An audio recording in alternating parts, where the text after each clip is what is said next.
আর কালচিনির দিকে নজর রাখবো, কারণ খাঁচাবন্দি হয়েছে অবশেষে চিতাবাঘ। চুয়াপাড়া চা বাগানে চিতাবাঘকে খাঁচাবন্দি করা হয়। গত কয়েকদিন ধরে এলাকায় বাঘ আতঙ্ক তৈরি হয়েছিল, আর চিতাবাঘ ধরতে খাঁচা পাতে বন দপ্তর। আজ খাঁচায় ধরা পড়ে চিতাবাঘ।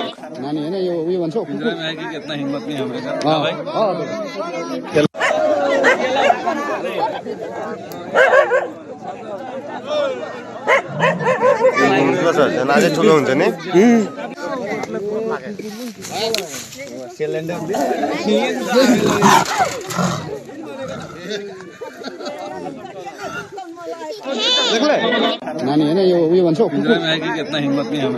বহুতলে আগুনের ঘটনা, আর তাতে দুটো প্রাণ চলে গেছে।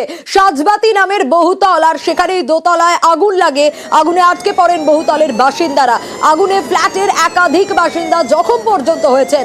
বোলপুর হাসপাতালে ভর্তি করা হয় তাদের, আর হাসপাতালেই মৃত্যু দম্পতি অঞ্জুস ও স্বপন নন্দী।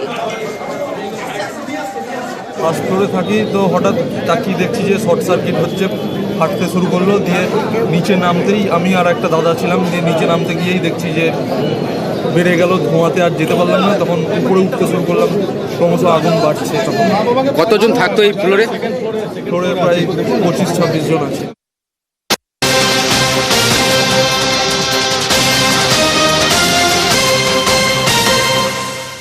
আর ঠিক যে খবরে নজর রেখেছিলাম, গতকাল বোলপুরের আবাসনে আগুন লাগে, আর ঘটনার জেরে ব্যবস্থা নেওয়া হয়েছে, সিল করে দেওয়া হয়েছে আবাসন।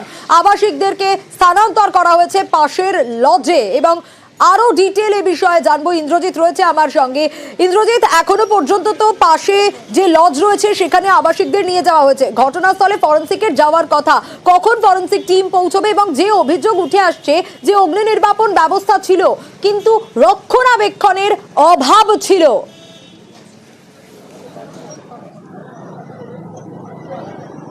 দেখো, একদমই যেটা বলে রাখবো, কালকে সন্ধ্যায় যে আগুনের ঘটনা, সেই আগুনের ঘটনায় কিন্তু 2 জন মারা গেছেন। এই আবাসিকেই তারা থাকতো।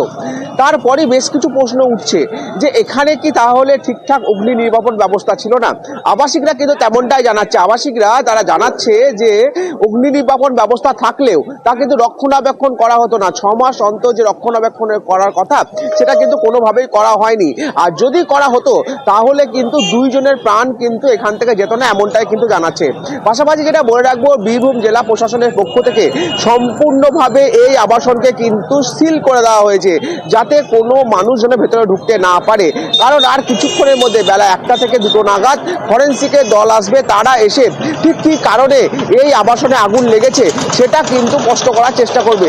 কারণ দমকল সূত্র মারফত যেটা আমরা জানতে পেরেছি যে শর্ট সার্কিটের কারণেই যে বৈদ্যুতিক ঘর ছিল, অর্থাৎ মিটার ঘর ছিল, সেই মিটার ঘরে প্রথমে বিস্ফোরণ ঘটে এবং সেখান থেকে বেশ কিছু বাইক, অর্থাৎ 3খানা বাইকে আগুন লাগে।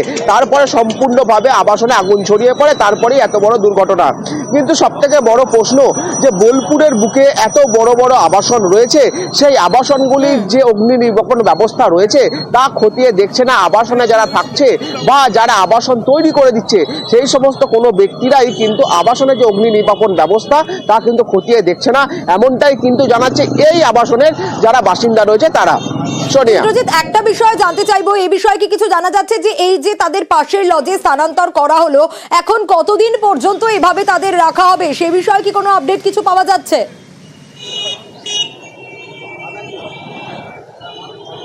দেখো, আমরা তাদের সঙ্গে কথা বলেছিলাম, যাদেরকে, অর্থাৎ এখানে যারা ছিলেন তাদেরকে, যে পাশে যে লজ রয়েছে সেই লজে বীরভূম জেলা প্রশাসন এবং বোলপুর পৌরসভার পক্ষ থেকে স্থানান্তরিত করা হয়েছে। এখনো পর্যন্ত তাদেরকে কিন্তু সঠিক দিন বলা হয়নি, অর্থাৎ কতদিন তাদেরকে ওই লজে থাকতে হবে। তাদেরকে বলা হয়েছে ফরেনসিক দল আসবে, ফরেনসিক দল এসে যাওয়ার পর তারা ফরেনসিক যে নমুনা, সেই নমুনা সংগ্রহ করার পর তারা তাদের আবাসনে আসতে পারে, যদি ফরেনসিক দল অনুমতি দেয়। কিন্তু এখন ফরেনসিক দল যদি অনুমতি না দেয়, সেক্ষেত্রে কোথায় যাবে এই আবাসিকরা, সেটাও কিন্তু একটা বড় প্রশ্ন চিহ্নের মুখে দাঁড়িয়ে পড়েছে, এমনটাই কিন্তু তারাও জানাচ্ছে। বেশ ইন্দ্রজিৎ,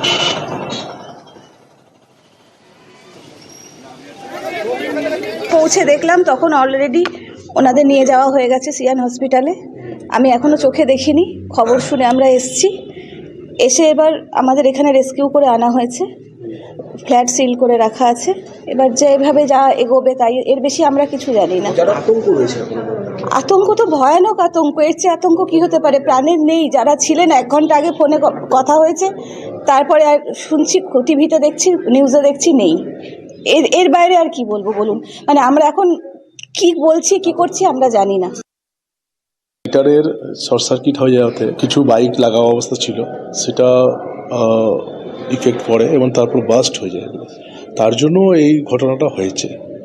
হ্যাঁ, তো আর বিশেষ কিছু হয়নি, কোনো পার্টিকুলারলি কোনো ফ্ল্যাট কিছু আগুন ধরেনি। নিচের দিক থেকেই যতটুকু বুঝলাম আমি এখনো পর্যন্ত, যে ওই ইলেকট্রিকের শর্ট সার্কিটে মনে হয় হয়েছে, আমি যেটা বুঝতে পারলাম। আর বেশি বেড়ে গেল যে বাইকগুলো থাকার জন্য, আর অন্য কোনো ইস্যুস সেখানে গ্যারেজ কি আলাদা করে নেই? গ্যারেজ এখানে আলাদা নেই। খানাকুলের রামচন্দ্রপুর প্রাথমিক স্বাস্থ্য কেন্দ্র ইনডোর পরিষেবার জন্য তৈরি হয় নতুন বিল্ডিং। এরপর 14 বছর পেরিয়ে গেলেও চালু হয়নি, নষ্ট হচ্ছে পরিকাঠামো, চারদিক এখন আগাছায় ভরা। ইনডোর পরিষেবা চালুর অপেক্ষায় স্থানীয় বাসিন্দারা।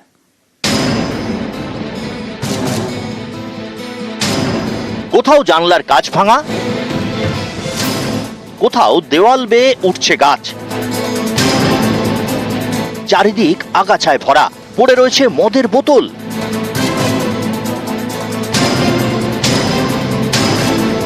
এটা স্বাস্থ্যকেন্দ্রের নতুন বিল্ডিং, কিন্তু চালুই হয়নি। হুগলির খানাকুলের রাজহাটি 1 নম্বর গ্রাম পঞ্চায়েত। এখানেই রামচন্দ্রপুর প্রাথমিক স্বাস্থ্যকেন্দ্র। ইনডোর পরিষেবার জন্য 2011 সালে তৈরি হয় নতুন বিল্ডিং। চিকিৎসক এবং স্বাস্থ্যকর্মীদের থাকার জন্য তৈরি হয় 11টি স্টাফ কোয়ার্টার। নতুন বিল্ডিং তৈরি হলেও 14 বছরে ইনডোর পরিষেবা চালুই হয়নি। স্টাফ কোয়ার্টার্সেরও একই ছবি। নষ্ট হচ্ছে পরিকাঠামো, তালায় পড়েছে জং, চারদিকে ঝোপ জঙ্গল। অভিযোগ, সন্ধ্যের পর স্বাস্থ্যকেন্দ্র চত্বরে বসে মদের আসর। এই রামচন্দ্রপুরে প্রায় 5000 বাসিন্দা, আশপাশেও রয়েছে বেশ কয়েকটি গ্রাম। তারা ভেবেছিলেন ইনডোর পরিষেবা চালু হলে আর ছুটতে হবে না 30 কিলোমিটার দূরের আরামবাগ হাসপাতালে, কিন্তু সেই ইনডোর পরিষেবা আজও চালু হয়নি।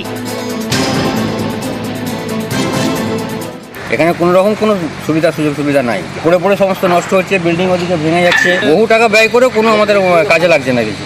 সামান্য একটু রাত্রে কোনো রকম পেটের যন্ত্রণা হলে আমাদের আরামবাগ বর্ধমান নিয়ে যেতে হচ্ছে। এখানে কি মদ জুয়ার কোনো আসর বসে? মদ সেরকম কিছু নেই, এমনি লোকাল ছেলেরা মদ ফদ তো খাবে, পড়ে থাকলে তো মদ খাবে। এইটা তো চালুই হয়নি। আগে হতো এমার্জেন্সি, তারপরেই আস্তে আস্তে উঠে গেল। রুগী ভর্তি নেই, অমনি ওষুধ নিতে আসে আর চলে যায়, কখনোই চালু নেই, হয়ে বুধু পড়েই আছে। এখন বিল্ডিং ওই তো কথা হচ্ছে ওই অবস্থায় পড়ে আছে, নোংরা আবর্জনা ভেতরে, ও চাবি খোলা হয় না।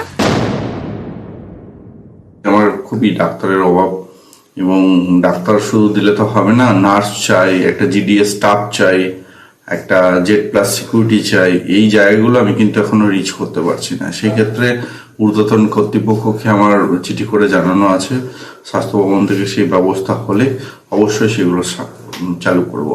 এই নিয়ে আমরা বিএমএইচের সাথে কথাও বলেছিলাম, ওনারা বলছেন যে কোনো ফান্ড নেই। আগামী দিনে আমরা চেষ্টা করব যে বিভিন্ন জায়গায় আমরা এইগুলো নিয়ে দরখাস্ত করতে, যে যাতে এই সব পরিষেবাগুলো মানে ভালোভাবে উন্নতি হয় এবং মানুষজন এইরকম ভাবে কোনো রকম কুকীর্তি না করতে পারে। খানাকুল থেকে শুভদীপ ঘোষ, নিউজ 18 বাংলা।